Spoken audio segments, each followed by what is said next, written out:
ओम सतगुरु प्रसाद। जो मनुष्य कर्मों में और फल में आसक्ति का सर्वदा त्याग करके माना जो कर्म करता है उसका फल नहीं चाहता है, जैसे कोई पड़ोसी की सेवा, परिवार की सेवा करे तो ये नहीं सोचे कि रिटर्न में वो मेरी हेल्प करेगा। जो मनुष्य कर्मों में और फल में आसक्ति का सर्वदा त्याग करके माना जो कर्म करता है उसका फल नहीं चाहता, जैसे कोई पड़ोसी की हेल्प, परिवार की किसी व्यक्ति की हेल्प करता है और ये नहीं सोचता कि रिटर्न में मेरी हेल्प करेगा। हर आदमी चाहता है दूसरी मेरी हेल्प करे, मैंने उसका हेल्प किया तो वो मेरी मदद करे, तो ऐसा होता नहीं। कभी कभी हम करते हैं, आगे वाले को प्रेरणा नहीं आती, तो हमको ये भगवान के ऊपर छोड़ देना है, हमको निष्काम होकर रहना है कि हमारा जो कर्म है वो आसक्ति रहित है। हम कर्म करते हैं, आसक्ति नहीं है कि उसका फल मुझे मिले, भगवान उसका फल स्वर्ग दे या पैसा दे, मैंने सेवा किया मुझे ये मिले, मुझे वो मिले। कर्मों का फल। मनुष्य जीवन जो मिला है वो कर्म प्रधान। कर्म तो करना ही है। कर्म करने योग्य और ना करने योग्य कर्मों में बांटा गया है। गीता का ज्ञान यही है। ना करने योग्य कर्म जो हैं, जो विकारों से जनित होते हैं, क्रोध, लोभ, ईर्ष्या, मोह वश जो कर्म किए जाते हैं वो विकारों से जनित होते हैं। और कुछ करने लायक कर्म है और करते हुए भी कर्म नहीं बनते। वो है नित्य, नैमित्तिक, काम्य, अप्रायश्चित कर्म। इससे कर्म नहीं बनते। पुत्र कामेष्टि यज्ञ किया राजा दशरथ ने, 4 संतानों की प्राप्ति के लिए किया, 4 संतानें प्राप्त हुई, पर मुक्ति नहीं है। यज्ञ किया, पुत्र कामेष्टि यज्ञ किया और उन्हें वो संतानें प्राप्त हुई, क्योंकि आप जो भी ब्रह्मांड में डालते हैं, जो मांगते हैं वो मिलता है, क्योंकि ब्रह्मांड सुनता है, सबकी सुनता है। तहे दिल से किया जाए, पर वो धर्म परायण होना चाहिए। वो सब धर्म परायण होना चाहिए, धर्म से होना चाहिए, सब मिलता है। अगर जजमेंट में गए तो जजमेंट बुद्धि की बात वो नहीं जानता, तो सिर्फ धर्म परायणता को ही जानता है और वो मिलता है। अगर ब्रह्मांड में किसी के लिए गलत मांग लिया तो वो तुमको ही मिलेगा। ब्रह्मांड में अगर कोई श्राप डाला गया, किसी के प्रति कोई शब्द कहे गए, किसी का अपमान किया गया, तो घूम के वापस आएगा, क्योंकि वो नाद मचा दिया आपने, सीढ़ी चला दी आपने, वो आपको ही प्राप्त होगा। यानी आप दूसरों के कर्म अपने सिर ले लेंगे। इसलिए कभी किसी की बुराई मत करो, क्योंकि अगर आपने की तो आपने उसके जितने भी हैं वो अपने सिर पे ले लिए सारे। संत ने एक बड़ा अच्छा दृष्टांत दिया था, कर्म किसका बनेगा। राजा के दरबार में बहुत ही विख्यात, गांव में बड़ी उसकी मान्यता थी, लोग मानते थे उस राजा को, वो बहुत बहुत राहगीरों को, पथिकों को, पंडितों को बहुत बाहर बाहर से बुलाया। उन्होंने सबका आदर सत्कार करते थे। तो उनके लिए खीर बन रही थी ओपन में, और इतने में एक चील एक सांप को पकड़े हुए ऊपर से गुजरती है। उसके मुंह से जहर जो है खीर में गिर जाता है। अब इस खीर को जब ब्राह्मण और बाकी रहवासी गांव के जो आते खाते हैं तो सब मृत्यु को प्राप्त होते हैं। तो प्रश्न आया, किसका कर्म बना? क्या चील का था? क्या राजा का था? क्या उस सांप का बनेगा? फल किसको मिलेगा इसका? कुछ दिनों बाद कुछ ब्राह्मण दूसरे गांव से आ रहे थे, तो रास्ते में उसी गांव का व्यक्ति मिला और उन्हें मुझे कहां जा रहे? बोले राजा के यहां जाना, बड़ा दानवीर है, भोजन कराता, हम भोजन की लालसा में उसके पास जा रहे हैं। बोले वो राजा के यहां मत जाना, वो जहर परोसता है। बस यमराज ने देख लिया, बोले तो कर्म तो इसका बनेगा। जिसने दूसरे की बात देख के जाने अनजाने जो भी है उसके मत्थे उसने ये पाप जड़ दिया, बोल दिया कि ये कर्म उसका है, वहां पे उसने ये है, तो फल किसको? जिसने ये देख के बोला था, तो फल इसको मिलेगा। ना राजा को मिलेगा, ना चील को मिलेगा, ना ही खाना बनाने वाले को मिलेगा, ना ही उस सांप को मिलेगा। मिलेगा किसको? जिसने शब्द दिए। तो शब्द का बड़ा, भाव का बहुत खेल है यहां पे। तो बना किसका कर्म? तो इसलिए बड़ा ही सुव्यवस्थित होके विवेक से संशयात्मक बुद्धि का नाश करना है।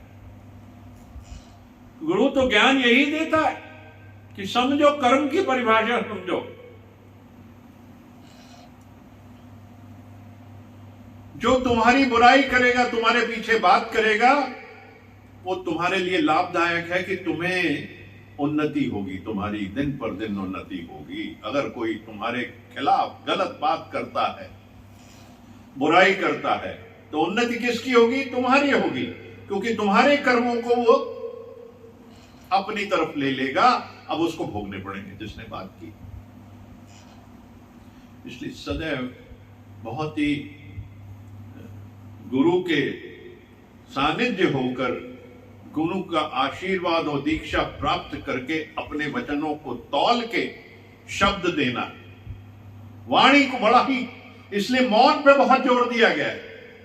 मौन है तो सोन है। और मौन कहां मिलती है? गुरु दर पे ही मिलती है।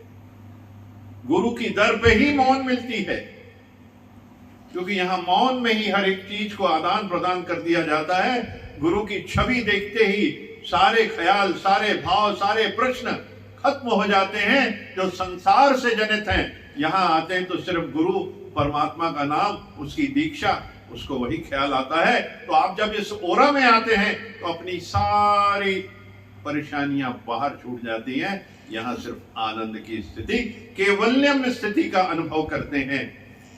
इसलिए दर पे आते ही रास्ते में ये अफर्मेशन करते चलो कि गुरु के दर पे जा रहा हूं और गुरु को अपना मन समर्पित कर दूंगा, क्योंकि मन ही भरा पड़ा है।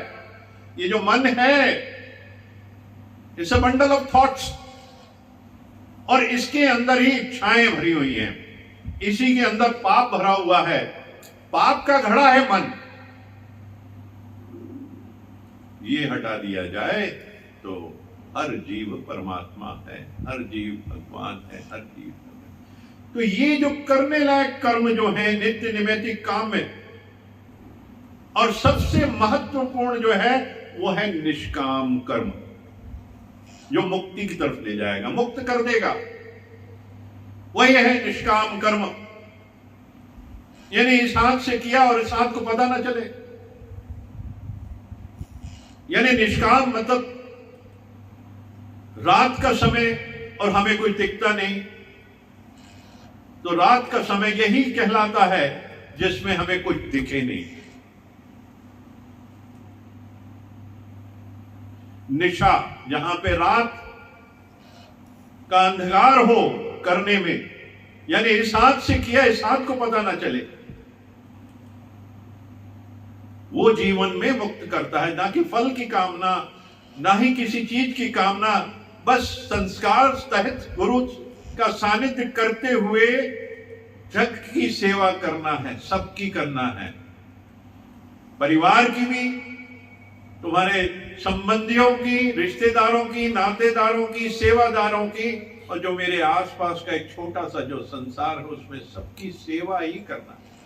निष्काम भक्ति, निष्काम सेवा, निष्काम कर्म ही मार्ग प्रशस्त करते हैं मुक्ति की तरफ। फिर जन्म मरण नहीं, क्योंकि कर्म नहीं बनेगा। निष्कामता में कर्म नहीं बनते और उसमें फल की इच्छा भी नहीं होती। भगवान वही तो कहते हैं कि आपने किसी की मदद की, वहां फल की इच्छा मत करो, उसके लिए मैं बैठा हूं। वो किसी भी रूप में आके, कहीं भी किसी डायरेक्शन से आके मदद कर देगा। बहुत सारे एग्जाम्पल हैं। आप you go back to your life, पीछे जाओ 10, 20, 25 साल पहले, अगर आपने किसी के लिए निष्कामता से काम किया हो तो कैसे घूम के वो मदद कितने रूप में मल्टीप्लाई होके आती है। जीता जागता इस दिमाग के अंदर भरा, लेकिन आज मैं कहूंगा नहीं उसको। शून्यता से फर्श से अर्श पे पहुंचाने में वही काम था, निष्कामता। माने तुम्हारे खाने के लिए तुम्हारे पास नहीं है, पर उसके बाद भी अगर तुम्हारा निष्कामता का भाव है कि मेरे को 2 रोटी मिली है तो इसमें से मैं 2 की 2, अगर कोई भूखा आया है उसको खिला दूं, ये है निष्कामता। बहुत सारे दृष्टांत हैं इसके ऊपर। तो जीवन को निष्कामता से भर दो। अगर गुरु को सच्ची सेवा है, गुरु से सच्चा प्रेम है, गुरु से दीक्षा प्राप्त की है, निष्काम जीवन, निष्काम भक्ति, निष्काम सेवा, यही एक उत्तम मार्ग है जो वहां ले जाएगा मंजिल तक। बाकी और कोई रास्ता नहीं है। यहां सब मंजिल पाने के लिए आए हैं, तो वही एक जीवन अपनाना है, निष्कामता। सूरज देखो, बरसों से, कल्पों से रोशनी दे रहा, वो कुछ मांगता नहीं है। हवा चल रही है, बयार चल रही है, ऑक्सीजन मिल रही है, पानी मिल रहा है, कुछ मांगते नहीं, वो निष्काम कर रहे हैं, उनकी वृद्धि हो रही है, वो चले आ रहे हैं कल्पों से। तो वही जो निष्काम काम करेगा, वो उसका जो जीवन है वो कल्पों तक याद किया जाएगा, यानी वो बरकरार रहेगा। शरीर चला गया, पर वो उसके जो कर्म हैं वो ब्रह्मांड में गुंजायमान होते रहेंगे। जो निष्कामता है उसकी चारों तरफ, चारों कोनों में, चारों दिशाओं में।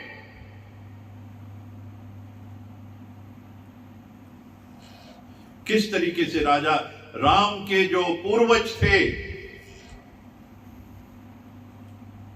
जिन्होंने इतना पत्नी बच्चे का त्याग कर दिया, हरिश्चंद्र, राजा हरिश्चंद्र, क्या भूल सकते हैं उनको? गुरु के एक वचन पे कि ये दे दो, उससे सब उठा के दे दिया। सब निष्काम जीवन था उन लोगों का, समर्पित जीवन था। वो आज भी याद किए जाते हैं जिसने निष्काम कर्म किए। तो ये जीवन अपनाना है, इस मार्ग पे चलना है, तो मुक्ति तभी है। क्योंकि सत्य का जिस दिन बोध हो गया, उस दिन संबोधि प्राप्त हो गई। भगवान बुद्ध के जितने भी शिष्य थे, सबको संबोधि प्राप्त हुई, क्योंकि सब भगवान बुद्ध के मार्ग पे चले।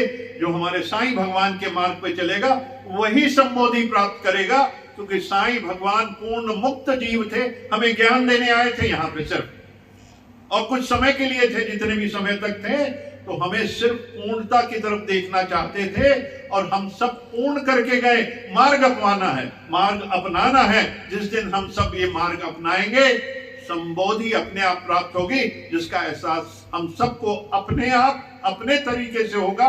कोई एक दूसरे को बयां नहीं कर सकता, कोई एक दूसरे को बयां नहीं कर सकता, क्योंकि वो स्थिति ऐसी है जो बयां करने लायक नहीं है। वो है ब्रह्म की स्थिति, सत्य का बोध कि जीवन जन्म क्यों हुआ, मेरा धरती पे आना क्यों हुआ, मुझे करना क्या है। ये स्वयं का ज्ञान हो, स्वयं का दीपक बनो और ये प्रश्न अपने आप से करो।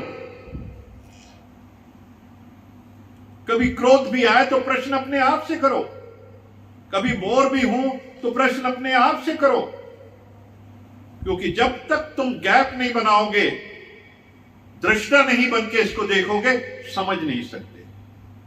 जिस दिन दृष्टा बन जाओगे, अपने आप को स्वयं देखोगे कि मुझे क्रोध क्यों आया, क्रोध है क्या, समझ आ जाएगा कि मैंने अपने आप को ही जलाया, मैंने अपने आप को ही तंग किया, तो मैं क्रोध क्यों करूं, क्रोध करूं तो क्या मैं अपने लिए करूं। ये तो सिर्फ देखने लायक चीज है, आई और जाने वाली चीज है, इसको एहसास करो। वो आना आना ही हमको दृष्टा बन के उस क्रोध को देखना है। जहां दो पक्ष हुए, एहसास हो जाएगा इसकी जरूरत ही नहीं, उसको अलग करो अपने से, बोरियत को अलग करो अपने आप से, तो अपने आप आनंद की स्थिति आ जाएगी, खालीपन आ जाएगा, मौन आ जाएगा और ध्यान लग जाएगा।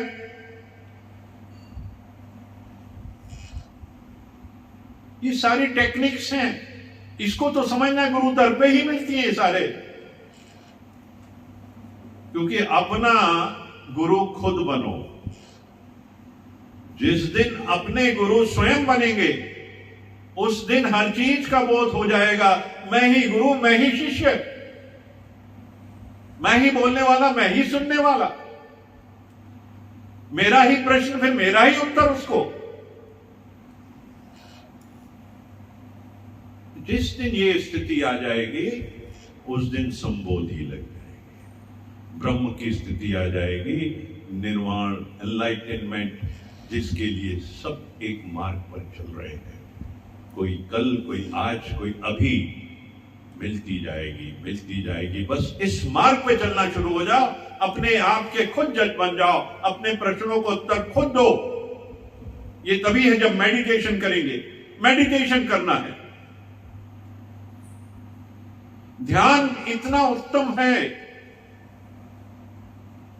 बहुत उत्तम है, क्योंकि ध्यान ही तुम्हारा योग परमात्मा से करता है और सारे प्रश्नों के उत्तर आने लगते हैं। इसका टेक्निकल, बहुत सी साइंटिफिक बहुत से रीजन है जो आज नहीं, मैं कल बात करूंगा उसकी, क्योंकि साइंस भी इसको सेकंड करती है और किस तरीके से शरीर की संरचना में परिवर्तन होते हैं मेडिटेशन से।